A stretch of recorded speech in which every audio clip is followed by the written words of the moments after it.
How's it going, guys? I just want to make this quick little video on recomposition, whether it's actually even worth your time doing. Um, there are there are certain circumstances that I believe that this is actually kind of useful. But in my humble opinion, if you are just a pure bodybuilder that's just putting on to just build muscle, or you're trying to lose fat, recomposition is a really long process, and you'd be much more equated to just do a traditional bulk and cut.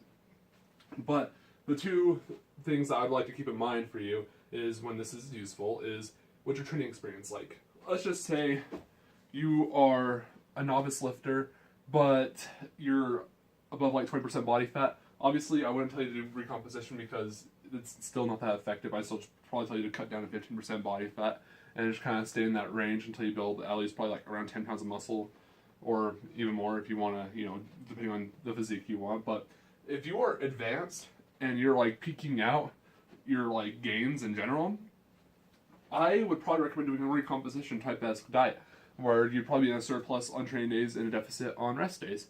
Mainly because the amount of muscle you can actually gain while being an advanced lifter is very minimal. Like we're talking about a couple pounds an entire year of muscle at best. So your best bet is just to focus on progressive overload and probably following this little diet structure, and you probably have a decent amount of recomposition going for you. And it's also dependent on your goals.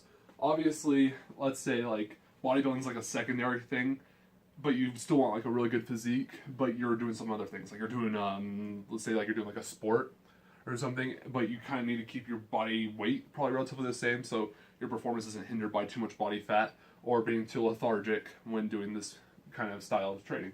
So that's where I recommend recomposition, because it's not going to affect your weight too much, and you'll probably be able to perform the same level as you would before even just bodybuilding in general. So those are the two examples I'd like to give out for people that want to do recomposition. But in general, I just personally believe traditional bulk and cut is a lot better for you because you get results faster. But anyways, hope you enjoyed.